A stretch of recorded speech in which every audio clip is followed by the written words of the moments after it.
설사 의결이 안 되더라도 저는 21대 국회에서 특검법을 새로 발의해야 된다고 생각합니다.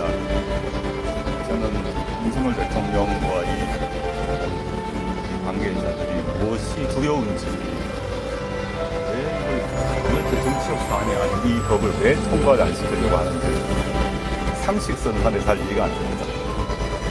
이게 뭐 아까도 말씀드린 진보 보수의 문제도 아니고 좌파 우파도 문제도 아닌데, 진실을 규명하고 책임자에 대해서 합당한 책임을 묻자는 것인데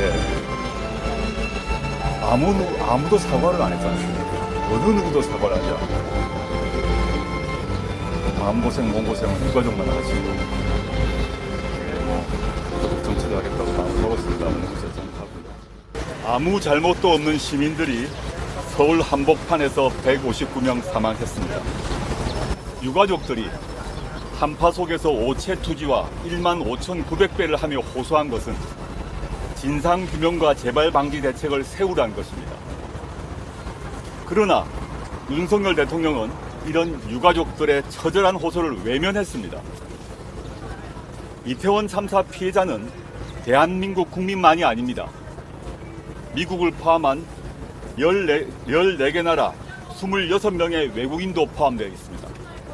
그래서 유엔 시민적 및 정치적 권리위원회도 지난해 11월 이태원 참사의 진상규명을 위한 전면적이고 독립적이고 공정한 기구 설립, 그리고 고위직을 포함한 책임자들에 대한 사법 처리 등을 우리 정부에 권고한 바 있습니다.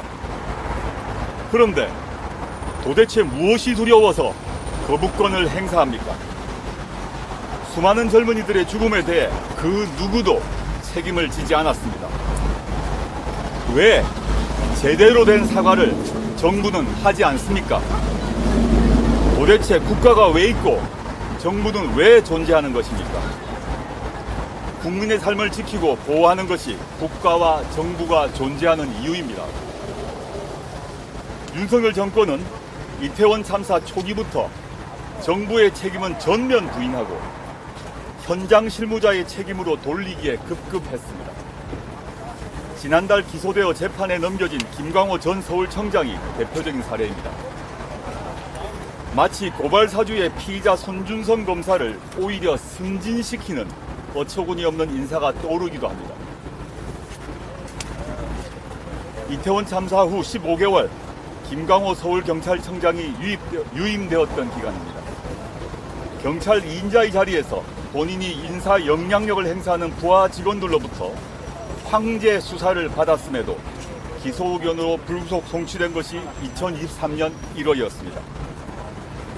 책임이 제기되고 수사 대상이 되었을 때부터 이미 직위 해제 혹은 수사와 무관한 보직으로 발령내는 것이 너무도 당연한 공무원의 원칙이지만 참사 후 15개월, 경찰의 기소 의견 송치 후 12개월 이상을 경찰 2인자의 자리에 유임시켰던 것입니다.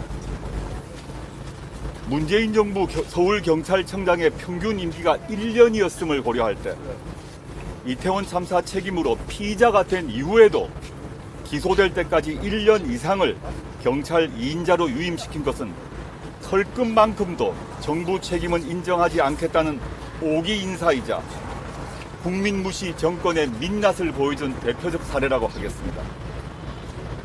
저와 저의 가칭 조국신당은 윤석열 대통령에게 경고합니다. 세월호 참사의 책임을 피하려 했던 박근혜 정권이 국민들에 의해 어떻게 무너졌는지 똑똑히 기억하시길 바랍니다. 지금이라도 윤 대통령 자신이 직접 나서 진상규명을 약속하고 다시는 이러한 불행한 후진국형 참사가 발생하지 않도록 재발 방지책을 제시해야 합니다. 또한 책임 있는 자에 대하여 반드시 책임을 물어야 할 것입니다. 이상입니다.